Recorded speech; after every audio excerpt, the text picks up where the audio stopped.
Okay, everybody. Well, welcome to this webinar brought to you by the IEEE Computational Intelligence Society. I'm so excited today to have some wonderful panelists with me as we explore career journeys in computational intelligence. And what we're trying to do in this session as part of IEEE Education Week is give you some stories of people who are working in this particular field from different backgrounds, different careers, and at different stages in their particular journeys. And what we've asked is for panelists to explain their journey, but also give some tips, okay, to motivate and guide other people who may also wish to go into this field. And when I said we've got some amazing panelists, we have got representations of Ying from Canada, Nelishia from South Africa, Xavier from Norway, Ngozi from the UK, and Michael from Germany. And I think it's just going to be so amazing. I'm not going to talk much, and I'm going to hand straight over to our first panelist, Ngozi, who is a PhD candidate at Manchester Metropolitan University. Over to Ngozi. Thank you, Professor Kiri, for introducing me and other panels. So my name is Ngozi Nneke. I am a PhD candidate part-time at Manchester Metropolitan University, and my research focuses on explainable AI, where I'm developing different AI explainability methods for making AI model decision explainable, more transparent, and trustworthy for a wide range of stakeholders. And alongside that, I also a lecturer full-time in a new created university where I'm teaching computer science and also AI. And also I coordinate UN92 Tech Fest, which is an annual event where our final year computer science students, present their final year project. And lastly, I'm a model of 4. Yeah. So the next question is what attracted me to a career in AI and CI. So during my master's in data science, so I developed a very deep interest because we were being exposed to different AI concepts during the time, and particularly in the applications to healthcare and finance. And also coming from a family that has healthcare professionals, I was a kind of what could I do, to relate with what they're doing. I decided, okay, since I was introduced to explainable AI, let me do something and present to them and see how it's going to go. So I decided to create a cancer prediction model, and I used Sharp framework to explain it. And I presented it to my family members. They were very shocked. They could be able to, relate to the data and also relate to the model decision, likelihood of cancer prediction and also the explanation. So immediately I was like, okay, this is very good. And their reaction was so impactful and also very motivating for me that I'm doing something that is going to impact the humanity. Yeah, Kelly? So my career journey has been so unique, I've been balancing family life and also with my career. I have been an ambitious lady from day one, and I don't want my motherhood to stop me. So in 2006, I obtained my BSc in computer science and also in science education. And I started working because in Nigeria, we have 1 year work experience you have to undergo after your first degree, which I started as a computer science teacher. And after that, I enrolled in Masters in Educational Technology. I also finished it in 2008, and I continued teaching. Then in 2010, it happened that we need to move to Ireland with my husband. So we moved to Ireland, and I couldn't teach because I have to do a lot of verification, and I don't want anything to stop me. So what I did at that time, I decided to go into enroll into another master's, which is MBA in information system. So once I finished it, I was very lucky enough. I got a job as a part-time IT manager, which allows me to also be looking after my young children. Then I did that for like 2 years. And after that, I remember I wanted to do my PhD. But at that time, I don't know when, I don't even know which discipline, but I know this is an ambition I have had over the years. So I just started, but I didn't plan very well because I didn't have any mentor then that would, help me to make a good decision. But I started, but I didn't finish. Then I came out with MSc. Then 2018, we need to move to England because my husband, once he moved, I cannot stay with the children. So I moved with him to United Kingdom, and I started my own company. Then I started offering services like web development and also data analysis that has to do with SQL, Power BI, and Tableau. So that's what I was doing then. Then we traveled to United States in 2019. That was very, very important. I need to mention that. So in 2019, we traveled to United States. That was before the COVID. So I met people talking about data science and all that, the opportunity that is coming with it. So immediately I was thinking, okay, are you sure I'm not going to, pivot into data 100%? So I came back to United Kingdom. Luckily for me, I met a family friend of ours that started a job in data science area. So I asked her, she told me everything amazing thing about data science and all that. So immediately I applied for data science, masters at one university very close to where we are staying then. Then I started my data science journey. Then during the lectures, I developed interest in explainable AI, and it happened that I did my master's degree, a project in that.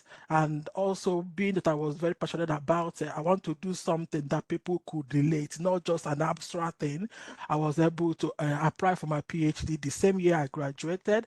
Then I started that, and one thing later another, on LinkedIn, I saw a job about a lecturership in one new university. I quickly applied and I got a job. I transitioned to part-time PhD, and that's where I am at the moment, balancing my teaching with my research.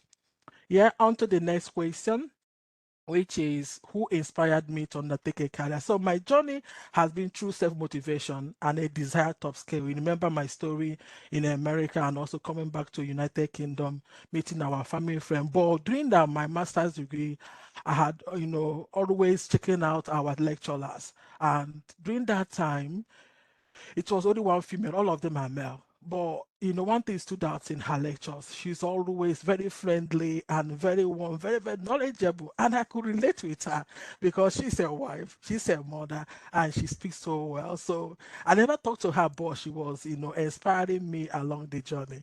So her presence really reassured me that I hadn't made a mistake. I could still find my space in this journey. So next one, I'm rushing because of time. So my mentor definitely is Professor Kiri. She's the one chairing this session. She was my former lecturer and now my PhD supervisor.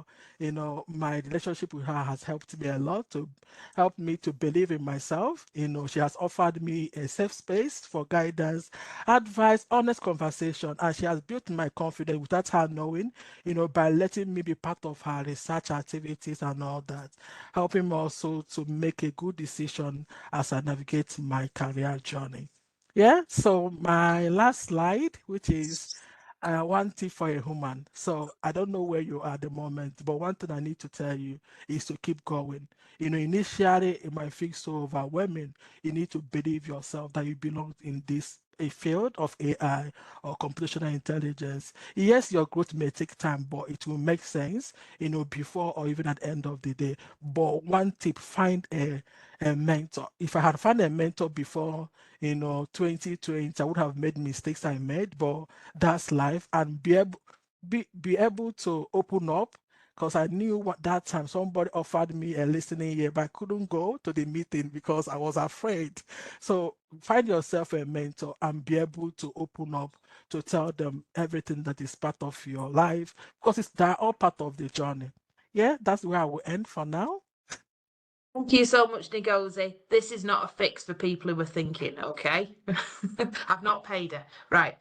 What I'm going to say is if you've got any questions for any of our speakers today, please put them in the chat. But without further ado, we will move on. The next person I would like to introduce you to is Xavier, who is a PhD candidate at the Norwegian University of Science and Technology in Norway. Xavier, over to you. Hi everyone. Some of you may remember me from the SSCI that just happened. And it was a very good experience, and I can recommend to everyone. That I'm skipping now the slides, but I can recommend everyone to take part into these kind of things. It's really useful. Okay, who am I? That's a good and interesting question. I'm from Mexico, actually. So coming all the way here to Norway was interesting. But it's all started because I took was doing a bachelor in science in software engineering, and now after that I took a course on artificial intelligence, and evolutionary computation caught my eye. It was actually really nice. So what I decided to do was to pursue in that direction, continue in this old AI journey. Machine learning wasn't a thing as famous back there, so it was okay. Then my software engineering degree got me into becoming a research assistant at the mathematics department, and then I was working with a professor doing online assessment and mathematics education, which is basically how to teach mathematics such that other people, especially young people, are not afraid of mathematics anymore, right? Then over there, I got to meet some people, and then they introduced me to the artificial intelligence research on artificial intelligence. Back then, I only knew about the application, but not the research. And then mathematics plus mm, um, artificial intelligence. I said, you know what, this is where I belong, and I started doing the masters on that, focused on optimization, and back then hyperheuristics was really was the hype. And well, after that, I started lecturing as well, especially in computer science. A little bit of the theoretical backgrounds behind the mathematics behind the discrete maths and the linear algebra and the programming languages and so on.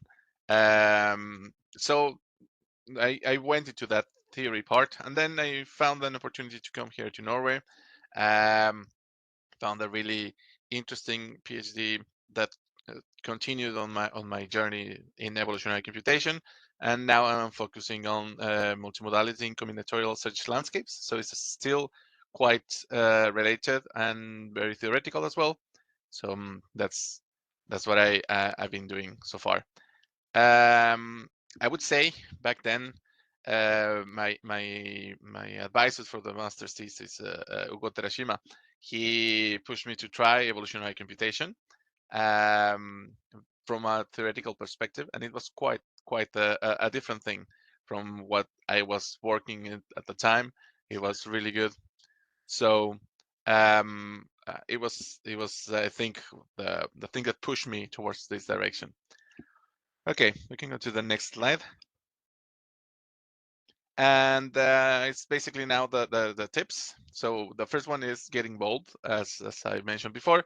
But then specifically on the technical part, I would say that do not be afraid of picking up a maths book and work your way up from there. It's actually really useful, and to believe in yourself and take the book and say, okay, I understand this, and I might not understand this, but at some point I will, right? And then I can walk my way from up there, which is very nice. Teaching is also really good. I highly recommend teaching. I would say the best way to actually learn is by teaching something, because you need to be able to understand it well enough to teach it to some other people.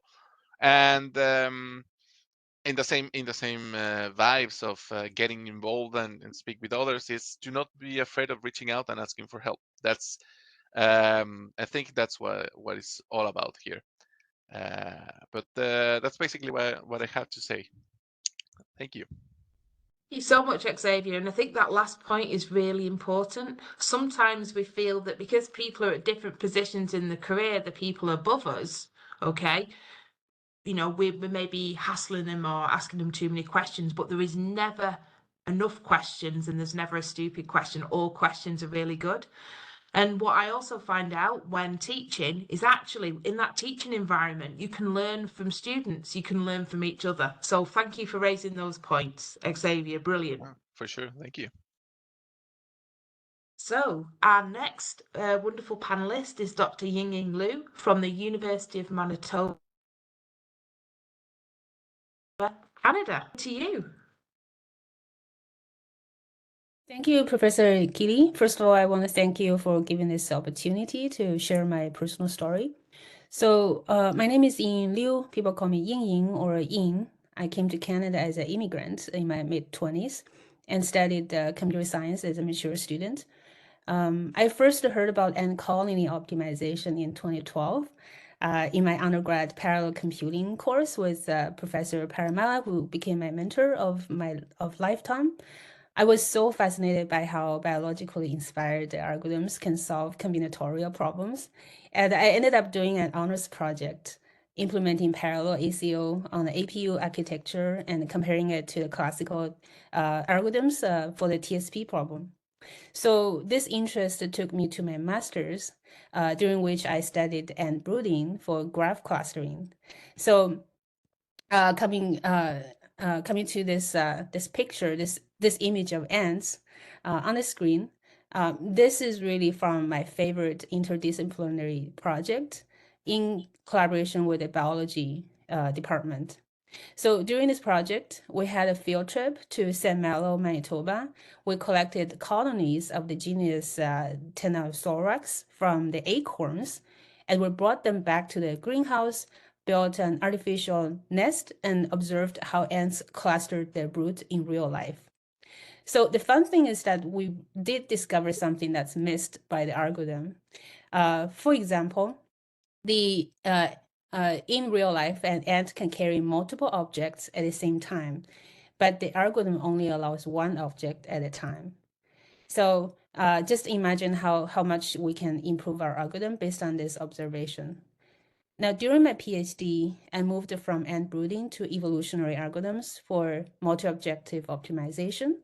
My thesis, again, is inspired by the idea of co-evolution observed from nature and also proposed by a few other researchers as well. So overall, I think I've learned so much from my research in computational intelligence. I think the beauty of computational intelligence is that it really allows us to bridge the knowledge between the physical world and the computational world. So moving on to a career journey, I'm more an applied scientist. So aside from research, I have been working at Manitoba Hydro, a leader in providing renewable energy and clean burning natural gas, and one of the vertically integrated utilities in North America. So at Manitoba Hydro, I lead multiple artificial intelligence initiatives and full life cycle machine learning products at this Crown Corporation. So as with a family and the industry job at the same time, it wasn't always easy to be available in a lab. For this, I owe my lifetime gratitude to my mentor, Professor Paramala Tulaswaraman, who provided me unwavering support for flexible time and encouragement to continue my research journey. I'm also extremely lucky to have mentors from Manitoba Hydro, including Bridget Robinson and Michelle Rowe, whose pictures are not shown here. But they are wonderful ladies who supported my education. So finally, if I want to provide one tip, that would be to stay curious and to be true to yourself. There were moments when I was so tempted to give up my research or just to do the minimum to pass, to get a degree and move on. But I'm glad I didn't, because the perfectionism part of me told me, hey, if you do something, you have to try your best. You have to strive for excellence. That's the reason that I'm doing a PhD. I want to make a contribution to the research society. And yeah, I think for any of you who are considering a research journey, I think there's nothing really stopping you from doing it, because research is a lifetime journey, and it's never too early, it's never too late. Yeah, thank you. Thank you, Ying. That was just amazing. Fully agree with your tip, the lifelong journey. But also what we can see here is the power of mentors coming through. Yes. Okay, so thank you so much. I'm sure that there'll be questions on this later on. Okay. Thank you. So what I'm going to do now is our next panelist is Michael. Michael is a postdoc at the University of Marburg in Germany. I met him for the first time again in Norway. And Michael, over to you. We met in Japan. Oh yeah, sorry. Oh my gosh, it's on the recording, of course. That's okay. So it's okay. Good. Hello, everyone. So my name is Michael, and so I'm at the University of Magdeburg in Germany. But I'm actually originally from Canada, so I just got here a couple weeks ago. Big change, but I'm really excited for it, changing both the topic and obviously living in a different country. My background is in evolutionary algorithms. That's what I did for my master's and my PhD. And throughout, I've always wanted to be a teacher or a professor. I actually started in teaching to be a high school teacher, but since then have reevaluated and now want to be a full professor in either computer science or math. What attracted me to AI/computational intelligence? Well, the first thing that caused me to want to get into research was a project that I actually did in my undergrad before I had switched into computer science. The project had us basically simulating SIR epidemics on a computer, just using cells that are side by side. And so if one cell was infected, it could infect anyone beside it. And from there, that was something that I really liked, seeing sort of the spread of the epidemic through the cells there on the screen, and that was something that was interest to me. And so I talked to my mentor, not at the time, but has now become my mentor, Sheridan Houghton, about the possibility of continuing to do some work with her. And so what we actually did is we looked at a collaborator of hers who had done some stuff with epidemic modeling using evolutionary algorithms, and that's kind of how I got into that, and that became my main topic for my master's, and something that I've continued into my PhD, and even after doing my PhD, I'm looking at still working with other students who have taken some of the stuff that I've worked on and are now continuing the work. But I'm working more as like a mentor and continuing to support them in continuing the research, which has been really cool. So overall, my career journey was I did my master's in computer science. And then I did my PhD in bioinformatics, switching institutions to the University of Guelph in Ontario. And my defense is actually next week, so I'm not technically a postdoc yet, but one thing you'll notice is that institutions work entirely differently in different countries. So I would definitely recommend talking to people at conferences or other opportunities you have, just to understand how those things work very differently in different countries, and just to sort of see, oh, there's like different ways to do things. And yeah, it's really cool. What inspired you to undertake a career in AI? And did I have a mentor? So as I said, my master's supervisor, Sheridan, was definitely my mentor. I now call her my school mom. And so, yeah, she's really awesome. She's very involved in CIS and IEEE and various committees and conferences, which is really cool because I always loved doing that in high school and my undergrad, getting involved in doing different things. So it's been cool to see sort of how I can continue to do that in my career, in doing these types of panels or other sorts of things to get involved. And so I definitely aim to emulate her example in the future. She's helped me along the way, giving me opportunities to learn different skills that I'm going to need as a professor. And so provide one tip. My tip would be to find your why. And so one of my other mentors, who's unfortunately passed away, Daniel Ashlock, he was actually the reason that I finally decided to continue into my PhD, because near the end of my master's, I was at a crossroads and I was like, okay, is this exactly what I want to do? I always knew I loved teaching.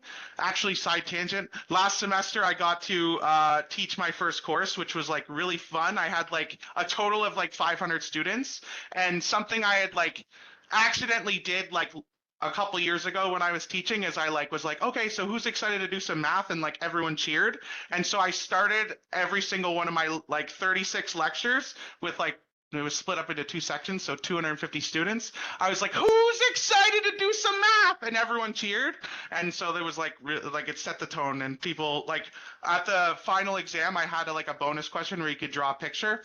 And like 80 of them drew a picture of me like screaming at the front of the class to who's excited to do some math. It was really cool. But anyway, back to from the side tangent. I always knew I liked teaching, but I knew another aspect of being a professor was research. And so I said, we want to find our why, right? When I was at the crossroads of not knowing whether I wanted to continue into my PhD, I was meeting with Daniel Ashlock, who's my other mentor and who made me decide to want to do a PhD, where I saw, okay, this is what research kind of looks like. So basically we were meeting with some other people in chemistry, and we were coming up with an idea where we could take some computer science algorithms and apply them to their problem and see if we could fix it. And it was really cool because I got to ask a bunch of questions about someone else who was a master in their field in chemistry and see how could something I'm working on benefit you in this field. And you kind of like, okay, cool, I get to talk to other people who are masters in these different fields and do collaborations, but then bring tools that they don't necessarily have access to or don't know how to use, and see how we can find some synergies there. And I thought that was really cool because I've always been dedicated to lifelong learning.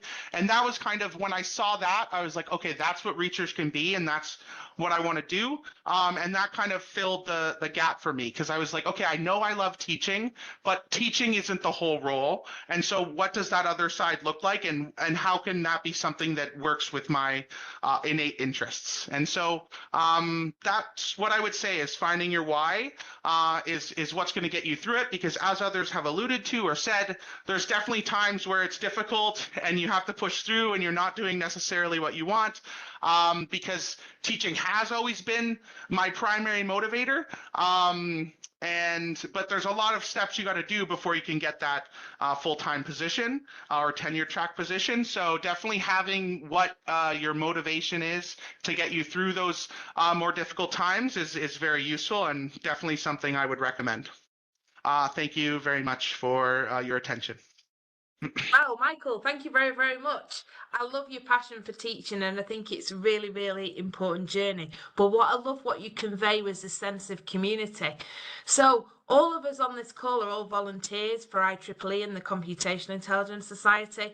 And really, later on, this was what brought me together. This community is so warm. So if you're out there thinking, how can I get involved? And maybe you can do that at university level, but definitely reach out to the society. Okay. So thank you, Michael. Thank you. Our last panelist, okay, before we go into a little bit more discussion, is Professor Nelishia Pillay. Now, Nelishia is quite an amazing person, and she's probably going to be really, really modest about herself, but she's absolutely fantastic, and I've learned so much from her in my career. So Nelishia, over to you. Thank you, Keely, and thank you for the opportunity to present as part of this panel. So my journey is much longer than most of the other panelists. So I'm currently a professor, and I'm a research chair in artificial intelligence for sustainable development. And I'm eventually in my happy space. So after that long journey, starting off, I'm eventually in my happy space, and I'm doing research, and I'm doing what I love doing every day, interacting with younger people, learning from younger people. So my passion for AI started way back when I was in high school. So I loved maths, decided I'm going to become a maths teacher. And then what basically happened is my dad brought home these computer magazines, which then made me think completely differently as to what I'm going to do and where I'm going. And this was the first time I saw AI, and I was so excited about AI and the fact that you could get computers to think. I said, no, I have to do computer science at undergrad. So I started off with my BSc, did computer science, and was totally disappointed. I could not see anything happening the way I had all these high hopes for AI and what it could achieve. So, but nothing like that was happening at that stage. Got to third year in my undergrad, loved applied maths, decided I'm going ahead in the applied maths direction. So I went up and did my honors degree in applied maths. Then went off and did a computer science master's. The only reason I did the topic that I eventually did, which was on computer-mediated communications at that stage, was because that's who I could find a supervisor in. And then I decided for PhD, this is now the pinnacle of my career in terms of studying, and for that reason, I'm going to do something I'm passionate about. So I sat and made all these lists of all the different things that excite me. They ranged from compilers to AI, and then I settled down on AI. I wrote my first proposal, sent it off, went to a completely different university, got someone that was interested in working on it, and that started off my journey in AI. Of course, when I spoke about it there, no one was actually interested in what I was speaking about. There was no hype about it. I would get excited and speak about it academically. So I'm very, very excited with the stage that it is at now. There's a big hype about AI, which has brought in more people that are excited about AI into looking at AI. Of course, along the way, as a typical computer scientist, you deal with the problem of trying to be a perfectionist. Things are never good enough. You have lots of imposter syndrome, and I still have imposter syndrome, even when I was preparing for this particular talk. So those are some of the challenges that you come across along a journey. But what I can say, I know there's one question as who was your mentor, but I think it's more than one mentor in my life, and basically there's different things that different people have taught me.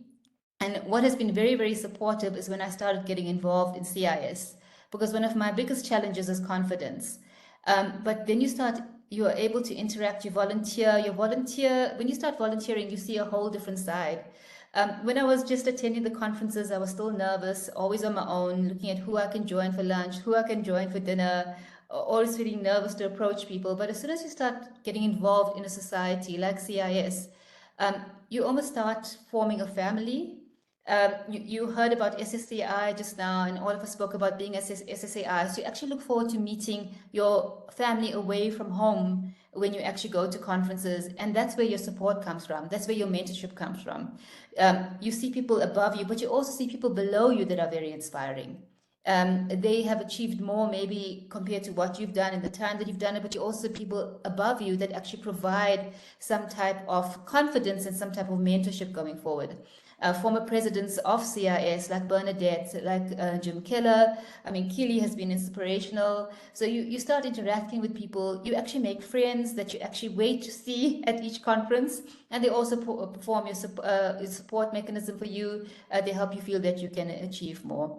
So if there's one tip that I would give to someone that's at the same level of my career, you basically don't stop learning. We heard about lifelong learning, but I think it's multifaceted. It's not only in terms of the knowledge you have. So the one thing you learn is you learn new things. You learn them from your colleagues. You learn them from your students. You learn them from younger academics. But in addition to that, you also learn how to interact with people. I mean, being a typical computer scientist and being very introvert, you start opening up. You learn to interact with people. I mean, my biggest learning curve was supervising students. When you start supervising, you think everyone behaves the way you are, and you expect them to do exactly what you do, and that's not the case. Your supervision actually has to be molded based on the person you're actually supervising. And that, I don't stop learning when it comes to that. So you don't stop learning, and you always just need to be open to learn. You also learn from your fellow colleagues as well. Sometimes you think you're doing and you're interacting the right way, and that's the way it's done, and that's not necessarily the way. And that helps you just get from the next level, from one level to the next in your career. So I will stop there. Nelishia, thank you. That was so inspirational. So what I'm going to do now, before we go to some Q&A, is just talk a little bit about mentors, which has been a strong theme within this panel. So let's see what we can do. Okay, so mentoring, right? Some famous people have said some very famous things, and some of these quotes you may be familiar with. Sir Isaac Newton, I really like. Okay, I can see further by standing on the shoulders of giants. I won't read them all out, but each one here is about learning and working with somebody and developing a relationship who sometimes can become not just a friend, but a critical friend to help you see when things get a little bit difficult. And I think that it's really important to build that culture through, like CIS, the Computational Intelligence Society. I think several of us on this, and I'll ask that question later, have all been able to develop relationships. And yes, Nelishia just mentioned the past president, Bernadette. She was my first mentor, and I went to a IEEE Fuzzy conference when I was a PhD student. I was sat on my own, and she came over and talked to me, and then I became a volunteer, and the rest is history. So, you know, those opportunities are there. There are other opportunities as also within IEEE. There is a mentoring program, and you can actually be a mentor or a mentee, and you can sign up, and that's through Collaboratech. So if you are a member, that is a free great resource to get onto that mentoring program.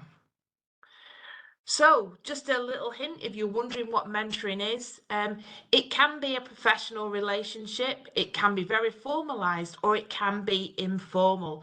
And the idea is that to provide support that's targeted to where you are at your career stage. And again, sometimes in very formal systems, you might have a mentor for a period of time, or you can have lifelong mentors who eventually become friends with. But they can do lots of things. They can provide support and encouragement. You can bounce ideas off them. They can give you insight into your career and direction, and encourage you to also self-reflect as well. Just some ideas for early career researchers out there. This may be after your PhD. It's almost, you're always trying to think about where do you want to go in the future. And we heard some great examples there of Michael, thinking where he wants to be 3, 5 or 10 years from now. And it's about working with your mentor to achieve this and think, okay, where are my skill gaps? Yes, I'm doing really good research. Yes, I'm doing teaching, or maybe you've not had that teaching experience yet. And how can you try it? See if you like it. And often your organization will have a whole bunch of courses that you may think are not directly related to your PhD, but actually they will help you in your wider career goals. So it's always worthwhile reaching out. Another thing that people often ask, and I know the education system is very different across the world, but actually, how do you progress? So in the UK, we have a slightly different progression, but essentially to become a professor full-time, it's all about the quality of papers, the citizenship, the research, the amount of grants you get, etc. But what is your career pathway? More and more in the world, there is a teaching path and a research path, or are you a mixture of both? And sometimes we say, find out in the institutions that you're more likely to work in, and try and do a traffic-like analysis of what their career pathways are. Try and speak to a mentor or a colleague or a supervisor, and try and plan. It's never too early to plan. So one of the things I will leave you with before we actually go to Q&A is that we all have to be future-proof, particularly in the field of computational intelligence and AI. Technology is emerging very, very quickly. Everything is slow, legislation, practice, implementation, but we have to try and future-proof ourselves. And it's all about doing what you would like to do. Look at where you want to live, what motivates you to get up in the morning and be energized. But it's also about building transferable skills. And one of the most beautiful things you can do is communicate. And I'm very thankful today for our panelists sharing their story, because that will inspire other people to do that. When you've decided what motivates you, think about your requirements and skills and how to get it. And think about your network. This is another good thing that mentors can actually do. They can connect you to different kinds of people. You can be part of conversations and meetups. And I do apologise, I know I'm singling out Michael. Xavier I only met in Norway, literally a month ago. Michael, I did meet a year ago in Japan at one of those events that we did for Yes. young persons, etc. Yeah. So you see, we met. Yeah, and now I know Yeah. him, and then I saw him in Norway. It's so I cool. didn't mean to call you out. Sorry. Yeah, but you like the friendliness is important, isn't it? Okay. Yeah. Yeah. Okay. Yeah. So before I stop sharing, I would say the one thing is do not be scared to change your mind and change direction slightly. Okay. Talk with your supervisors, your colleagues. I'm a classic example of this. I still do work in fuzzy systems and evolutionary algorithms. I've done projects with the EU with lots of different kinds of complex neural nets. And now, for the last 6 years, I also do work in ethical and responsible AI. Why? Because it was something I cared about. So you can do it too. So what I'm going to do now is I'm just going to stop sharing and just check the chat because I haven't been able to monitor it to see if we've got anything in there. Oh, let's see if we've got anybody who's put a question in. I can see all my chat. Right, I've got a question here and I'm going to ask a panelist if they would like to take it. I am a third-year undergraduate student from India. I have very recently learned how important it is to do masters. What can I do to increase my chances to get accepted for masters in Europe, preferably in the Netherlands? Well, we don't have anybody from the Netherlands on the call, but I'm sure someone in the panelists can give some advice on that one.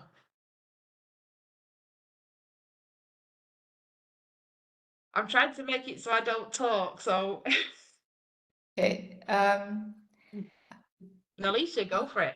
Okay, I'll try and help. So just looking at, when I was master's and I was PhD and what I did right and what I did wrong when trying to find a supervisor, I think if you're looking at trying to find somewhere that you want to work in the Netherlands, you need to start trying to look at what areas you want to work in, possibly maybe a bit early because you're an undergrad, but maybe look at more than one university, look at what their interest requirements are, but also look at who you'd like to work with and what areas you want to work with, because different people work in different areas linked to different universities. You may, at this stage, I suppose you'll have more than one thing that you're interested in, because that's where I was at your stage as a third year undergrad. So have a look at the areas you want to work in, see who in the Netherlands works in that area, even start making contact and start finding out what are the requirements to get in there, what do you need, etc., at what level you can actually move across. What prerequisites you need. I know with our South African system, we have an undergrad and then we have an honors, and then from the honors, you need to get into a master. So what's the bridging? Where can you do the bridging? Whether you can do it in India, whether you can actually do it in the Netherlands as well. And it's also very important, I think you would have heard it from a number of people that spoke here, that you connect with the person that you work with as a supervisor. This is what I've learned through my journey. Sometimes supervisor and student don't get on, and you can actually work professionally just get the degree done. But sometimes you click, and when you click, you work very, very well. The supervisor becomes your mentor and support in more than one aspect rather than academically. So also try and get an idea of who you would be able to work with and who you'd enjoy working with. Thank you. Don't go off yet, Nelishia, because a follow-up question is it okay for me to contact professors even if I have a vague idea of what I want to do?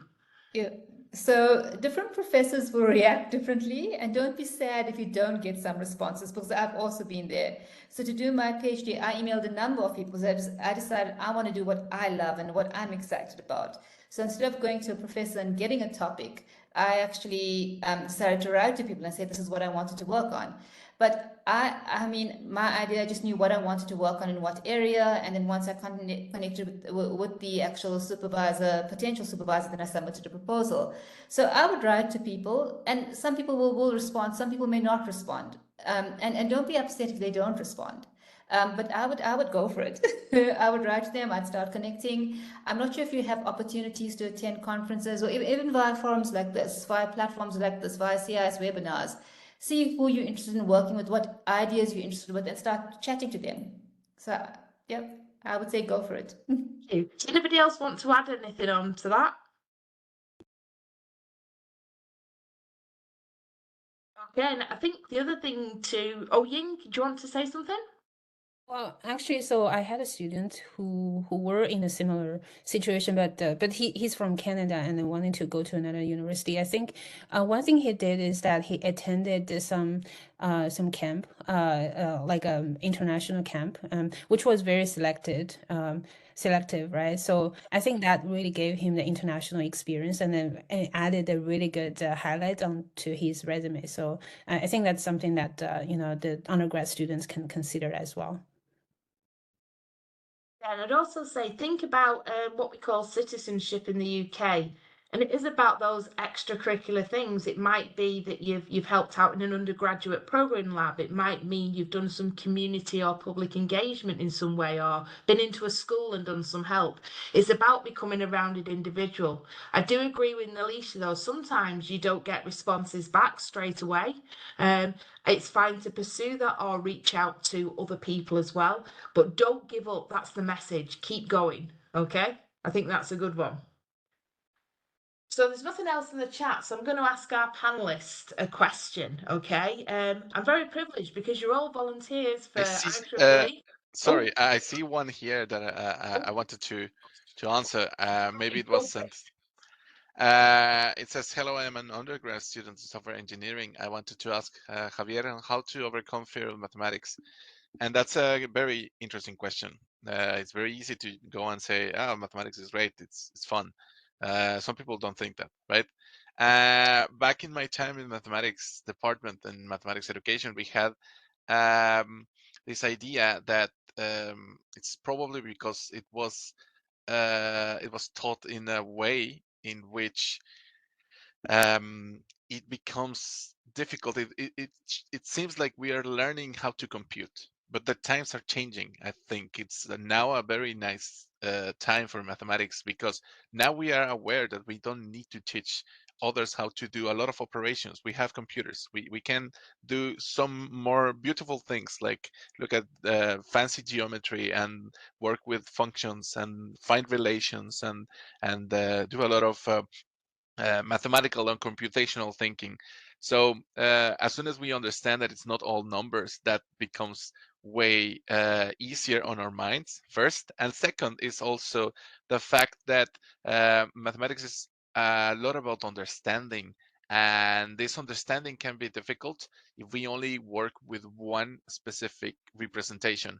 One of my earlier mentors, because it's also true that we have several mentors through our lives, she had this idea that the mathematical object is one thing, but depending on the representation you're looking at is the ideas that you can get. So it's, you have something that exists and then you look at it, and until you learn that you can look for this object from different views, then you can learn how to operate on that mathematical object. So this 5 in here means something, but also in a plot would mean something else, and in the algebra would mean something else, but it's the same 5, right? So you start thinking about these representations, and then that has really helped me with okay, understanding goes on a personal level, and I don't have to compare against understanding from others. And not everything is about numbers, because this 5 means something else in a different realm, right? So I think all of this is really, really good.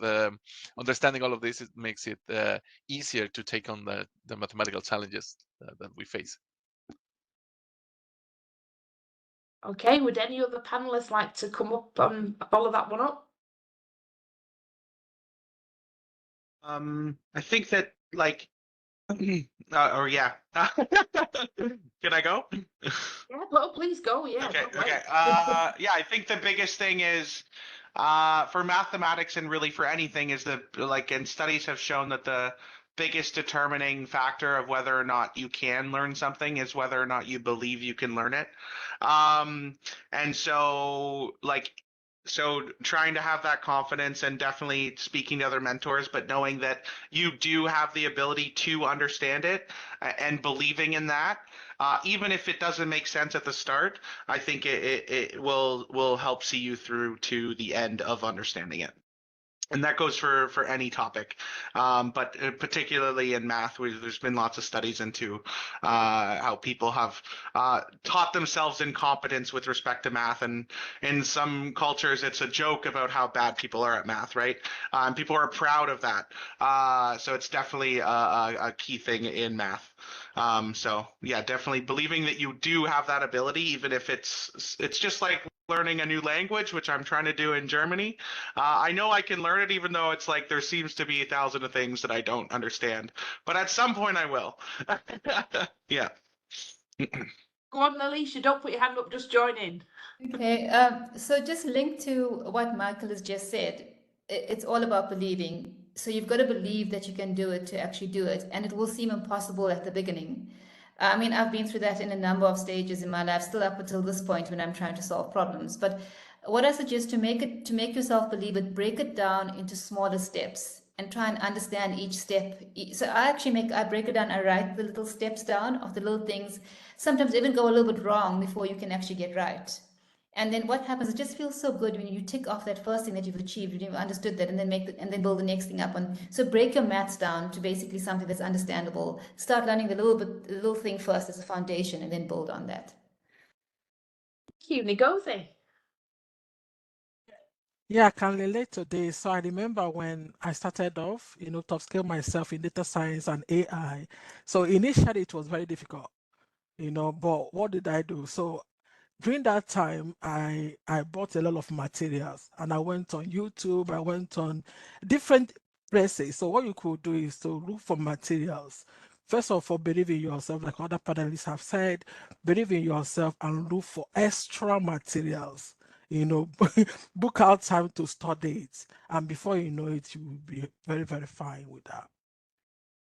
Thank you so much. So we have a really interesting, it's like a comment and a question. So it's advice from the panelists. And it's somebody who has said, I can't become friends with my PhD supervisor. I've had great relationships with all my previous teachers and professors, but I don't know how to turn this into a trusting relationship. So would anybody from the panel like to take that one?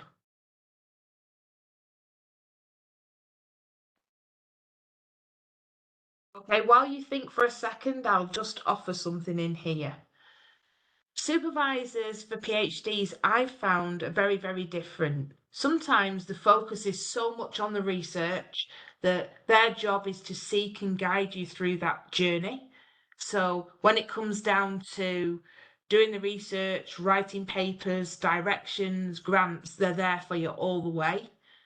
But sometimes they are purely research focused. And that's when, as you've seen, you might need more than one mentor, because you might want to talk about teaching or your career in industry or something else. So it's almost like looking around and realizing what the skills are of individual supervisors and their strengths. So you're kind of analyzing them and thinking, okay, have a chat with your supervisor, see if they can actually help you on your journey. And if not, say, well, who can I actually speak to? And then try and get more than one mentor. You can have as many as you want. Nelishia. Just to build on that, so when I did my PhD, my supervisor, you couldn't go to for a lot of help. So you would just send in the stuff, and you'd be lucky if you get feedback. So what I basically did, I started sending things anywhere and everywhere just to get feedback. And for that reason, I ended up getting things accepted that I didn't expect to get accepted. But then I went to conferences, and then I found mentors, and I found support at conferences. So sometimes you're lucky and your supervisor, and you click, and the supervisor, like Ying has mentioned, is able to provide support in every facet. But that's very, very rare. And then, and I would always go to conferences and feel very isolated and see supervisors with their groups of students, where the supervisor is providing support to the group of students. And I promised myself that if I ever got into the same position, I want to be that supervisor that was providing support and taking their students along with them, rather than the supervisor where I mean, some people, it's just their personality. That's just the way they are, that's the way they supervise. So sometimes you will click with the way you supervise, but if you don't, there's the whole world at your fingertips that you can reach out in some way and find more than one sort of source of support. So that's just to build on what Keely has just said. Okay, anyone would like to add to that one? I've been I'm a mentee and a mentor at the same time. So as a mentee, I was, as I mentioned, I was very lucky to have great mentors. But as a mentor myself, I also sometimes I had difficulties, right? Not all the mentees are on the same page as I. I think sometimes when you get into that kind of relationship, I think being open to each other is really critical. Because I don't consider myself as a bad person, and I'm open to criticism, right? I think as long as my mentee let me know what's their concern, right? I think I work my way towards helping them. So I think if there is any kind of concern, I think at least to go open up and then have some open communication. And maybe there's some misunderstanding. Maybe it's just you think this is the way, but maybe the supervisor or mentor is expecting something else. So I think communication is key as well. I think that is a really good point, and thank you. So we've only got a few minutes left. So I know you've already given your wonderful top tips, panelists, but I'm going to just ask you again, do you want to just re-emphasize or give one piece of advice very, very quickly? 30 seconds, yeah, to each person.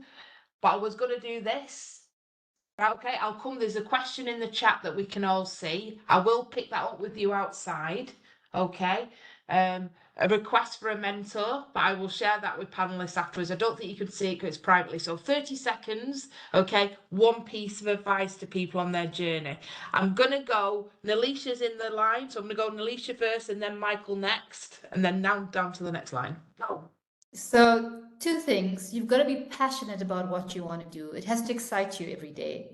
I mean, I've been through different stages. I was head of department and I didn't realize how miserable I was until I got into a research chair, and I was excited every day. Before, I used to dread every day. Different people take to doing things differently. So always be passionate about what you're doing. But despite that, everything's not going to be smooth sailing. You're not always going to be happy. There's always going to be things that you struggle with, things that you don't like, but always believe that you can do it. You've got to convince yourself, and then you will do it. So those are my two pieces of advice. Thank you, Michael. Yeah, I definitely say emphasize finding the mentors that sort of work with you, whether that is exactly your supervisor or other people you meet at conferences in the university, through IEEE, that sort of thing. I think it's very important to have someone that you do click with in some aspect of that, because they're going to help you see where sort of you can go in your future. And sort of emulate their example, whether that be the supervisor that's being, in my opinion, great supervisor at a conference, or that sort of thing, whatever you sort of see your future being. Yeah. Thank you, Michael. Ying. I think this is the best time to in history for AI and machine learning research and computational intelligence research. I would encourage everyone who is interested in this area, like, don't hesitate and then jump into this area. So as an applied scientist, I'm seeing lots and lots of real world applications that AI and computational intelligence will truly make a difference, especially, in a computational intelligence technique. Optimization problems are everywhere, and we're still nowhere near to solve those problems. So there are a lot of opportunities, and don't just look at Gen AI. And there are lots of areas in AI that we can get into. Thank you so much. You made me smile. Xavier. Yes, so plenty of good advice here. I would just add that do not be afraid of reach out. Reaching out is actually the basis of learning, because as we all mentioned, it's you learn from everyone. You learn little by little, and then you learn at your own pace. So that's also really important. Believe in yourself, and if you need help, just reach out. We're more than happy to help. Yeah. Thank you so much. And Ngozi, finally. Yes, so I would say believe in yourself. If you want to take that risk, take the risk. Go go for it. Don't wait for anything. And if you are if you want to go into PhD research, please look for a mentor that you connect with, because it's going to take a long journey. I have had my own share of that, so I don't want to go into it, but get a mentor that you'll be able to connect. It's very, very important. It's going to help you on the journey. And that's it for me. Okay, thank you. Well, we're bang on time now, and I would like to take time to thank all our panelists, but also the people who've joined us today as well. I hope some of this has been useful, and this video will be available on the IEEE Computational Society YouTube channel and wider afield. So thank you very much, everyone, wherever you're joining from in the world. And yeah, we'll hope to see you soon, maybe at a conference or maybe through volunteering. We'll see. Thank you, everybody, and goodbye.